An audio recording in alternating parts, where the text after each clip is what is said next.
We already put the $25,000 deposit on the boat, Jordan. We can't help you. My father didn't even look up from the model yacht he was polishing.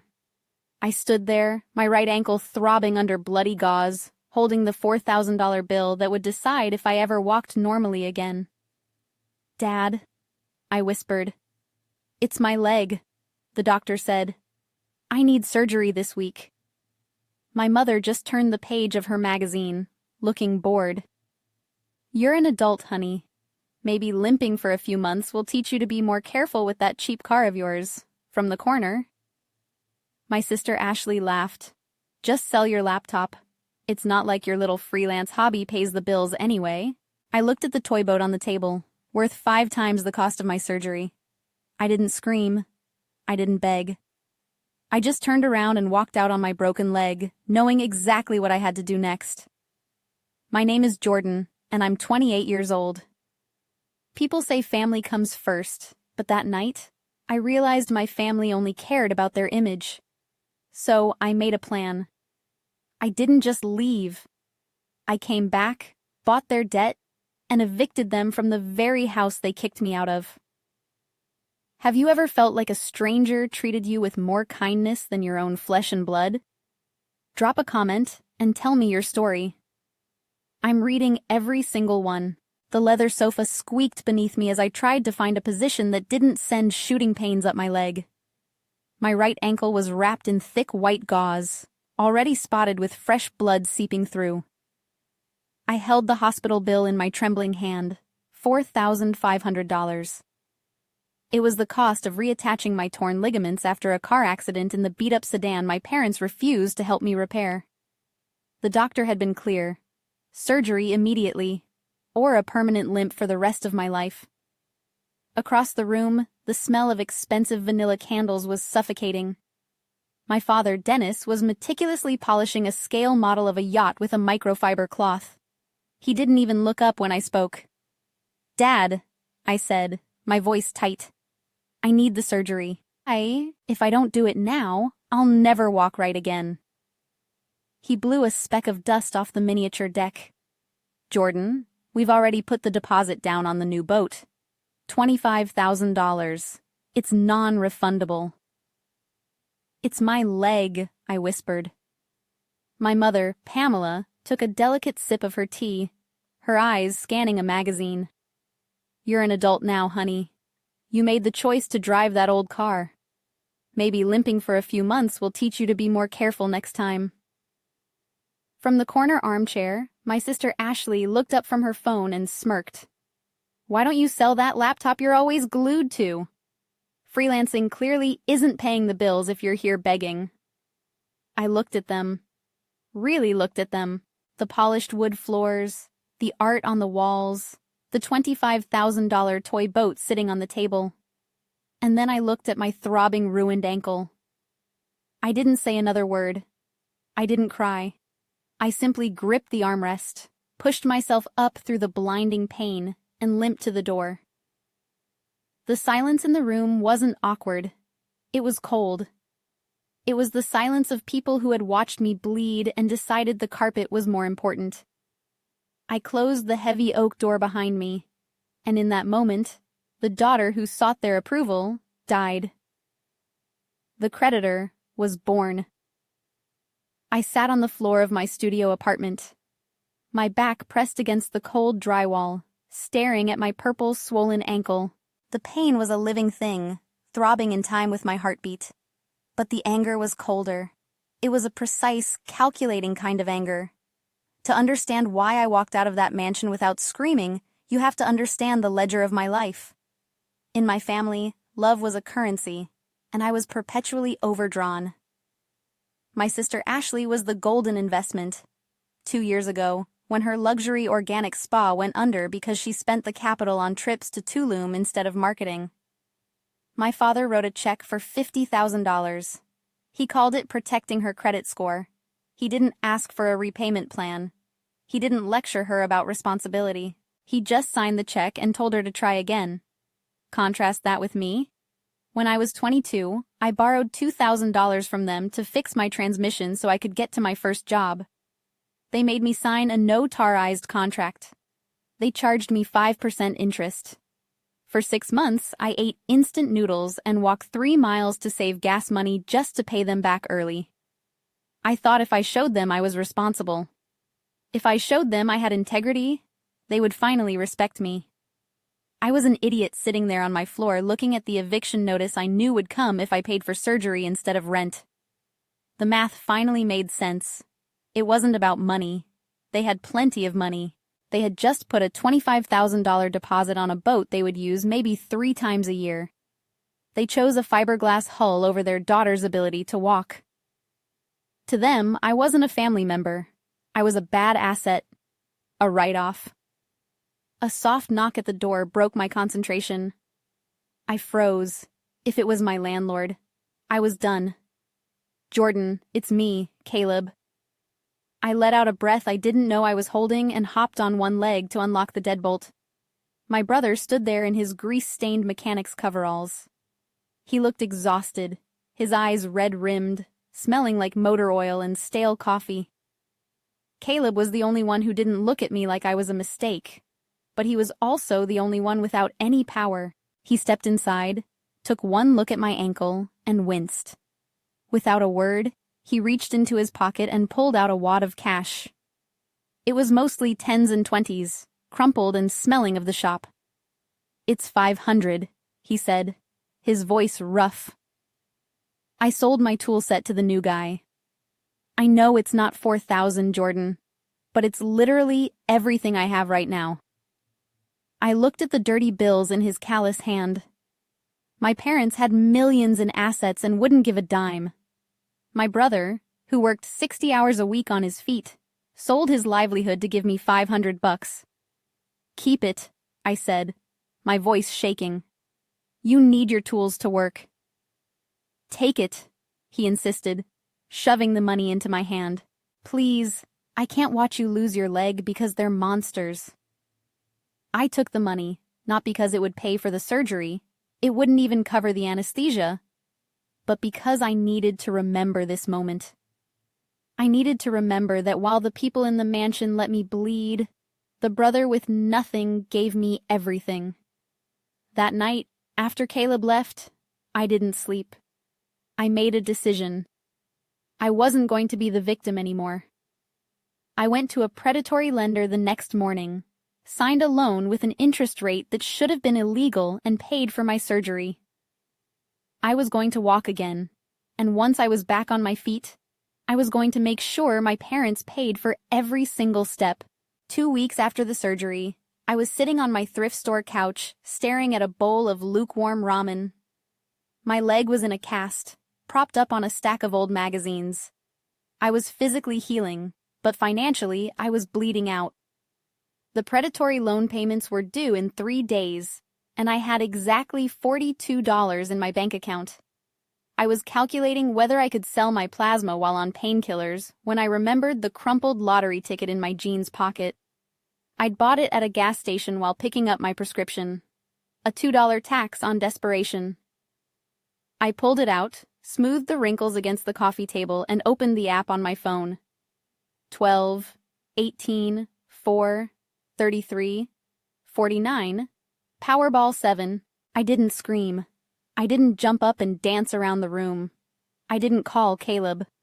I just sat there in the absolute terrifying silence of my apartment, listening to the refrigerator hum. $12 million. The numbers stared back at me, indifferent to my suffering. In the movies, people pop champagne. In real life, when you hand a starving person a feast, they don't celebrate. They get suspicious. I felt a cold clarity wash over me. If my parents knew about this, they would suddenly remember how much they love their independent daughter. Ashley would suddenly need a business partner. I didn't cash the ticket immediately. Instead, I hired a lawyer. Not a strip mall lawyer, but a corporate shark in a glass tower downtown who charged $800 an hour. I walked into his office on crutches, looking like a vagrant, and placed the ticket on his mahogany desk. "I want 2 things, I told him. "I want this money put into a blind trust so no one knows my name, And I want a full forensic financial investigation into Dennis and Pamela Miller. 3 days later, I was back in his office. He slid a thick dossier across the desk. I opened it, and the myth of my parents' wealth dissolved into ink and paper. They weren't rich. They were drowning. The mansion on Mercer Island, mortgage to the hilt. They were 3 months behind on payments and hiding the foreclosure notices. The $25,000 boat deposit put on a credit card with 22% interest. Ashley's successful spa business. It was bleeding cash, surviving only because my father was illegally siphoning equity from the house to cover her payroll. I stared at the red numbers. They had refused me $4,000 to save my leg while they were hemorrhaging $500,000 to save their egos. They weren't just cruel, they were frauds. They were playing a game of chicken with bankruptcy, and they were losing. "What do you want to do?" my lawyer asked. "We can structure your assets to protect you from their creditors." "No," I said, closing the file. "I don't want to run from their debt. I want to own it." I instructed him to form a shell company. We called it Chimera Holdings. With my new capital, I approached the bank that held my parents' distressed mortgage and Ashley's delinquent business loans. Banks hate bad debt. They'll sell it for pennies on the dollar just to get it off their books. I bought it all. Within 48 hours, I went from being the rejected daughter to the owner of their entire existence. I held the deed to their house. I held the lien on Ashley's spa. They were living on my property, spending money they owed me. I signed the final paperwork with a steady hand. I wasn't just a survivor anymore. I was the predator in the water, and they didn't even know I was swimming beneath them. They thought they were answering to a faceless corporation. They had no idea the Chimera was the girl they told to sell her laptop. The trap wasn't a cage. It was a mirror. I knew my parents better than they knew themselves. I knew that if I approached them as a creditor demanding payment, they would play the victim. They would cry to their friends, start a GoFundMe, and paint me as the villain. But if I approached them as an admirer offering a golden parachute, they would jump without checking if the chute was attached. I hired a lawyer named Mr. Sterling to be the face of Chimera Holdings. He was everything my parents worshipped. Older, British accent, wearing a suit that cost more than my brother's annual salary. He met them at a private lunch club downtown, neutral ground that smelled of old money and exclusion. I wasn't there, but I didn't need to be. I had the audio feed listening from my car parked a block away. Mr. and Mrs. Miller. Sterling's voice was smooth as velvet. Chimera Holdings specializes in distressed assets with high potential. We see the value in your property, and frankly, we see the value in you. I heard the clinking of silverware. My father cleared his throat, that pompous sound he made when he felt important. Well, we've certainly put a lot of equity into the estate. It's good to see a firm that appreciates quality. Precisely, Sterling continued. That's why we're offering a sale-leaseback agreement. We purchase the property and the business debt immediately. You clear your record, no foreclosure, no public embarrassment. You stay in the home as tenants for a nominal fee. Plus, as a signing bonus to help with operational liquidity, we're issuing a corporate credit card with a $50,000 limit. Silence. Then, my mother's voice, breathless. 50,000, and we stay in the house. It's a standard retention package for our VIP clients, Sterling lied effortlessly. I gripped the steering wheel. This was the moment. The document Sterling slid across the table was 50 pages long. Buried on page 42 was Clause 42B. It was a legal guillotine. It stated that as tenants, any violation of the lease terms, including late payment by even 1 hour or unauthorized commercial use of the property, resulted in immediate non-judicial eviction. No grace period, no court hearings. Instant termination. A rational person would ask, what's the catch? A scared person would read every word. But my parents weren't rational or scared. They were narcissists. There is a specific delusion that comes with being a narcissist.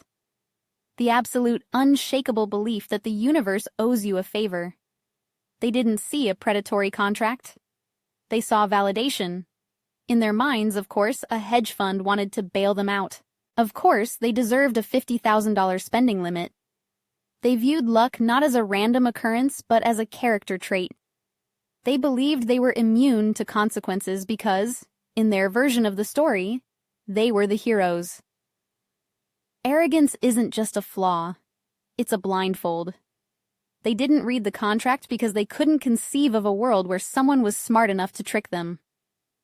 "Where do we sign?" Dennis asked. I heard the scratch of the pen. It was the sound of a lock clicking shut. "Excellent," Sterling said. "Welcome to the Kimure family." As they laughed and ordered a second bottle of wine on their new tab, I took my headphones off. They thought they had just cheated the system. They thought they had found a loophole that would let them keep their lifestyle without paying the price. They didn't realize that the VIP package was just the last meal before the execution. I drove back to my apartment, the signed digital copy of the contract already hitting my inbox. I opened it and scrolled to the signature line. Dennis Miller, Pamela Miller. They hadn't just signed a lease. They had signed a confession of their own greed. The clock was ticking, and I was the only one who could hear it. Thanksgiving at the Miller household was never just a dinner. It was a stage play designed to showcase how perfect their lives were. But this year, fueled by the Kimure Holdings credit line, it was a coronation. I sat at the far end of the long mahogany table, picking at my stuffing. The room was suffocatingly warm, filled with the scent of roasted turkey and expensive perfume. Ashley was holding court, waving a glass of vintage wine, paid for unknowingly by me. She was wearing a new diamond tennis bracelet that glittered under the chandelier. "It's just so refreshing to finally work with partners who understand vision," Ashley gushed, gesturing vaguely with her wine glass. "Kimura isn't like those stuffy banks, they get it. They know you have to spend money to make money." My father nodded, slicing the turkey with a ceremonial gravity that made me want to laugh. "Exactly. It takes a certain caliber of person to attract that kind of investment." They saw the potential in this family. Then he paused, the carving knife suspended in the air, and looked down the table at me. His eyes were heavy with pity. "You should take notes, Jordan. Look at your sister. She knows how to leverage capital. She's a builder. You're still working for wages. You're playing small ball while the adults are in the big leagues." "Maybe Kimura just likes risky bets," I said quietly, taking a sip of water. My mother sneered. "Don't be jealous. At least someone here is securing our legacy." They were eating food I paid for in a house owned by my company, wearing clothes charged to my credit line. They didn't see it yet, but they were feasting on their own financial corpse. I no longer felt insulted, only detached, like a scientist watching lab rats devour poisoned bait. 3 weeks later, the bill came due. On the night their lease payment to Kimure Holdings was due, I quietly switched the payment gateway to maintenance. Dennis tried to pay. It failed. He didn't call. He didn't document anything. He assumed the rules didn't apply to him. At midnight, the system logged the payment as missed. Automatically, Clause 42B triggered. Immediate lease termination and eviction. The house was mine. So were the loans. Tomorrow, I would introduce them to their landlord. I summoned them to a compliance review. They arrived late and furious, demanding to see Mr. Sterling. I turned in my chair. "You'll deal with the chairman." Dennis laughed until I told him the truth. I owned Kimura Holdings. I owned his debt, and he was past the eviction deadline. Slide by slide, I showed them everything. How cheaply I bought their bad debt. How they squandered operating capital on cruises and handbags. How they signed the clause they never bothered to read. "You didn't trick us," my mother whispered. "No," I said calmly. You tricked yourselves.